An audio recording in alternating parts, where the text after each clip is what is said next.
Hello everyone, welcome to the जुड़े साथी। आज हम पढ़ने वाले the sexual harassment of women at the workplace prevention prohibition and redressal act 2013। Before we start, मैं आपको बता दूं, अगर आप राजस्थान जुडिशरी ट्रैक कर रहे हैं, just by the notes of जुड़े साथी। हमारे नोट्स में क्या क्या इंपॉर्टेंट एलिमेंट्स है जस्ट देखें। हमारा जो नोट्स है वो प्री प्लस मीन्स दोनों को कवर करता है। साथ ही साथ इसमें आंसर राइटिंग भी आपको मिलेगी, इंपॉर्टेंट डेफिनेशंस, इंपॉर्टेंट केस लो, और सबसे बड़ी बात, हमारी जो नोट्स है ना वो हिंदी और इंग्लिश दोनों में अवेलेबल है। If you want to buy the notes, just contact us on the given below number. अगर आप उनको नोट्स चाहने के लिए आप नंबर कॉन्टेक्ट कर सकते हैं हम पे ऑन द फॉलोइंग नंबर्स, ठीक है।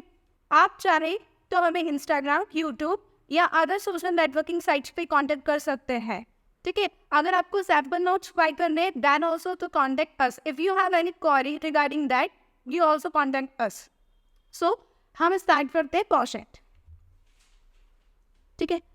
देखो, कोई भी एक्ट पढ़ने से पहले हमें उस एक्ट का मीनिंग पता होना चाहिए, ठीक है। हमारे उस एक्ट में क्या क्या की एलिमेंट्स है, हमें उनका मतलब पता होना चाहिए। जैसे हमारा एक्ट बात करता है सेक्सुअल हरासमेंट से रिलेटेड। खैर, सेक्सुअल हरासमेंट एक डीप वर्ड है, उसको हम बाद में डिस्कस करेंगे, लेकिन ठीक उसी के नीचे, एक्ट के नीचे बताया गया आपको प्रिवेंशन, प्रोहिबिशन एंड रिएड्रेसल। तो हम जानते हैं कि सबसे पहले प्रिवेंशन क्या होता है, प्रोहिबिशन क्या होता है और रिएड्रेसल क्या होता है। देखो, प्रिवेंशन का मतलब होता है कि आप किसी चीज को किसी करने से आप इसको रोक रहे हैं, ठीक है, the act of stopping something. फिर आता है प्रोहिबिशन। प्रोहिबिशन का मतलब भी सेम है कि आप किसी चीज को उसको करने से रोक रहे हैं, लेकिन by the force of law आप उसमें क्या कर रहे हो, फोर्स यूज कर रहे हो, एक लॉफुली फोर्स यूज कर रहे हो आप उसको स्टॉप करने से। फिर आता है रीएड्रेसल। भाई, आप किसी चीज को प्रिवेंट कर रहे हो, प्रोहिबिटेड कर रहे हो, तो आप उसके पीछे रेमेडी क्या प्रोवाइड कर रहे हो, रिलीफ क्या प्रोवाइड कर रहे हो, वो होता है हमारा रीएड्रेसल, ठीक है। अब जैसे इस पूरे एक्ट में रीएड्रेसल दो कमिटी है, एक इंटरनल कंप्लेंट कमिटी और एक लोकल कमिटी, ठीक है। अब हम आते हैं इस एक्ट की हिस्ट्री पे, ठीक है। हिस्ट्री ऑफ द, देखो, ये जो पूरा एक्ट है ना, इस एक्ट की पूरी हिस्ट्री जो है वो विशाखा गाइडलाइन से बनी है। जो जस्टिस वर्मा कमेटी ने जो जजमेंट पास करा था Vishakha versus state of Rajasthan, ठीक है, उसी की गाइडलाइन पे ये पूरा एक्ट बन गया। अब देखो, विशाखा गाइडलाइंस कब आई और क्यों आई, इसके पीछे बड़ा हाथ है बनवारी देवी जी का। अब ये जो बनवारी देवी है, ये राजस्थान के एक विलेज में रूरल डेवलपमेंट प्रोग्राम चलाती थी, जो कि गवर्नमेंट का पार्ट है। अब ये जो है, एक दिन ये एक विलेज में क्या करती है, राम गुजर की फैमिली में बाल विवाह चल रहा होता है एक इन्फेंट लड़की का। तो जो बाल विवाह चल रहा होता है उसको रुकवाने के लिए, खैर वो उस दिन तो वो विवाह रुक जाता है, ठीक है, लेकिन नेक्स्ट डे उस विवाह को हो जाता है, मतलब वो इन्फेंट बेबी का विवाह हो जाता है। फिर क्या होता है, जो राम गुज्जर और उसकी फैमिली है, कुछ दिनों बाद बनवारी देवी का गैंगरेप करते हैं उनके हस्बैंड के सामने, और पुलिस जो है 52 आवर्स तक कोई मेडिकल ट्रीटमेंट, कोई मेडिकल अलाउंस बनवारी देवी जी को नहीं देती है, ठीक है।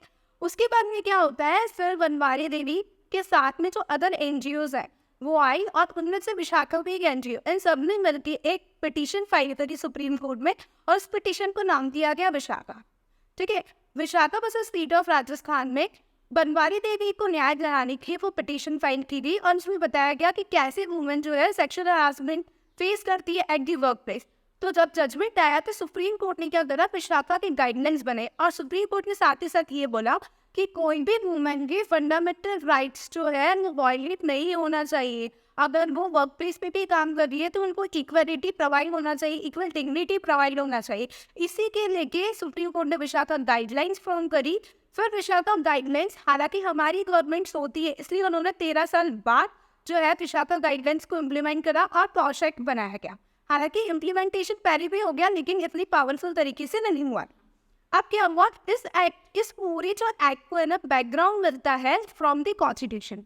इसका प्रियम्पल अगर आप देखो तो वो खुद ही बता देता है कि इस पूरे एक्ट की जो मीनिंग है वो कॉन्स्टिट्यूशन से मिलती है।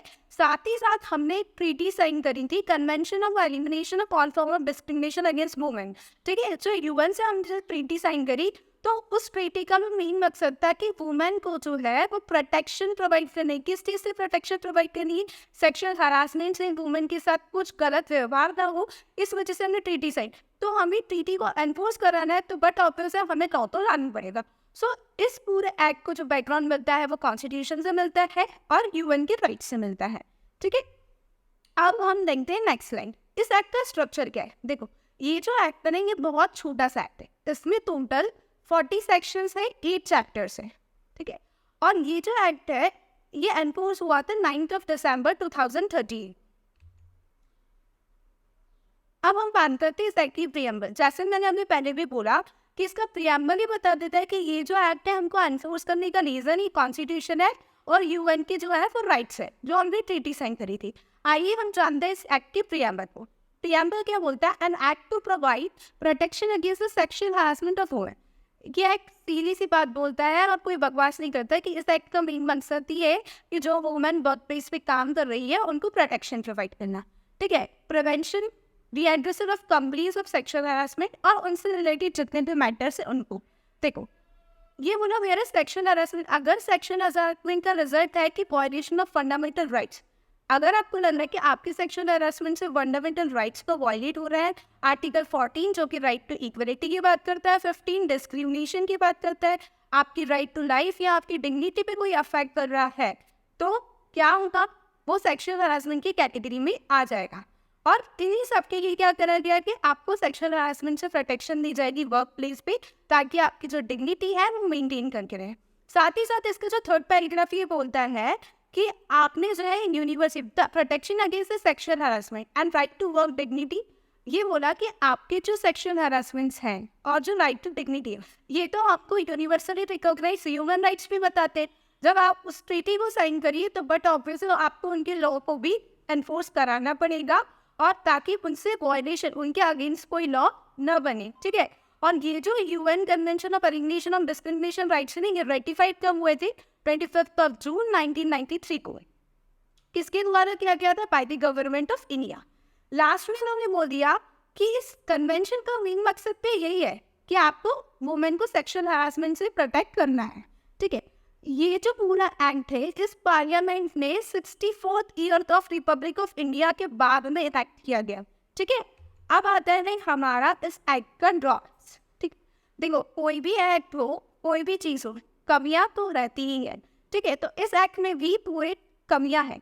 वैसे मैं आपको बता दूं 2018 में जो इंडिया है ना वो मोस्ट डेंजरस कंट्री थी। क्यों थी? वुमेन्स के लिए most dangerous country. India become the first country थी most dangerous for the women.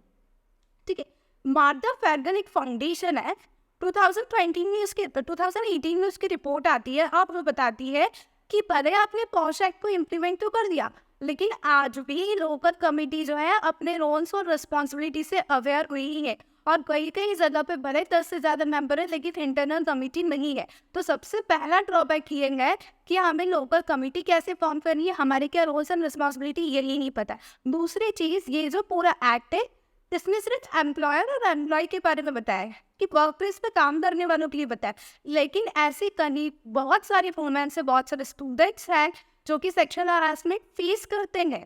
भले वर्क प्लेस पे ना करो लेकिन डेली दिनचर्या में भी वो फेस करते हैं, उनके बारे में भी कोई एक्ट का कोई सेक्शन नहीं बताता है। ठीक है, ऑनलाइन सेक्सुअल हरासमेंट के बारे में भी नहीं बताया है। ठीक है, और तो और इस एक्ट में एम्प्लॉय से क्या प्रॉब्लम होगी वो तो बता दे, लेकिन एम्प्लॉयर के लिए क्या बता दिया कि सिर्फ आप लोकल कमेटी में कंप्लेन कर सकते हो और भी कोई प्रोविजन एम्प्लॉयर के लिए नहीं है। ठीक है, बहुत सारे मीजर्स चाहिए इस एक्ट को इम्प्लीमेंट करने के लिए। ठीक है, इस एक्ट में ज़रूरी है अमेंडमेंट। सबसे बड़ी चीज़ जो इस एक्ट में है वो अमेंडमेंट। ठीक है, अब देखिए इसकी कॉन्स्टिट्यूशनलिटी पे भी एक बार क्वेश्चन उठा था। ठीक है, एक केस है मेधा कोटवाल लीली वाला। ठीक है, उस एक्ट में क्या होगा, जो मेधा कोटवाल जी है ना वो सुप्रीम कोर्ट के पास जाती है और वो बोलती है कि भैया ये जो एक्ट है ना ये बहुत अधूरा सा है, आपको ये एक्ट को इम्प्लीमेंट करने की ज़रूरत है। तो सुप्रीम कोर्ट बोलती है कि नहीं, हमने जो एक्ट है ना ये पूरा एग्रीगेशन ऑफ कन्वेंशन जो ह्यूमन राइट्स है ना उसकी गाइडलाइंस के अकॉर्डिंग बनाया है। ठीक है, तो हमने प्रॉपरली गाइडलाइंस को फॉलो करी तो हमें ये लगता है कि इस एक्ट को कुछ इम्प्लीमेंट करने की ज़रूरत है। ठीक है, पर ये जो मेधा कोटवाल ये बोलती है कि ये जो एक्ट है ना इसमें हमने थर्ड पर्सन के बारे में भी नहीं बताया कि अगर थर्ड पर्सन के साथ कोई प्रॉब्लम फेस हुई आपने वो भी नहीं बताया। आप इसमें ऑनलाइन हरासमेंट के बारे में भी नहीं बता रहे हो। विशाखा की गाइडलाइंस है वो भी प्रॉपर इम्प्लीमेंट नहीं हो रही, तो ये एक्ट जो है कहीं ना कहीं इसको आपको अमेंड करने की जरूरत। पर हमारी सुप्रीम कोर्ट ने एक ही बात में बात खत्म कर दी, इस एक्ट में कोई भी इम्प्लीमेंटेशन की जरूरत नहीं है। ये एक्ट जो है पूरी तरीके से कॉन्स्टिट्यूशनल है और वैलिड, तो इस एक्ट की कॉन्स्टिट्यूशनलिटी की बात भी खत्म कर दी। ठीक है, अगर आपको हमारी जो नोट्स बाय करने हैं देन कॉन्टेक्ट अवर गिवन बिलो नंबर्स। ठीक है, आपको जो हमारे नोट्स हैं उसमें 23 बुक्स मिलेगी, प्लस साथ में आपको फ्री हिंदी की बुक भी मिलेगी। This notes are available on Hindi and English, दोनों में अवेलेबल है। प्लस अगर आपको राजस्थान की खरीदने हैं तो वो 2199 के पड़ेंगे। प्लस आपको फ्री डिलीवरी मिलेगी और साथ में फ्री इंग्लिश बुक भी मिलेगी। So go and hurry up, just buy our notes if you want to pick the Rajasthan tradition.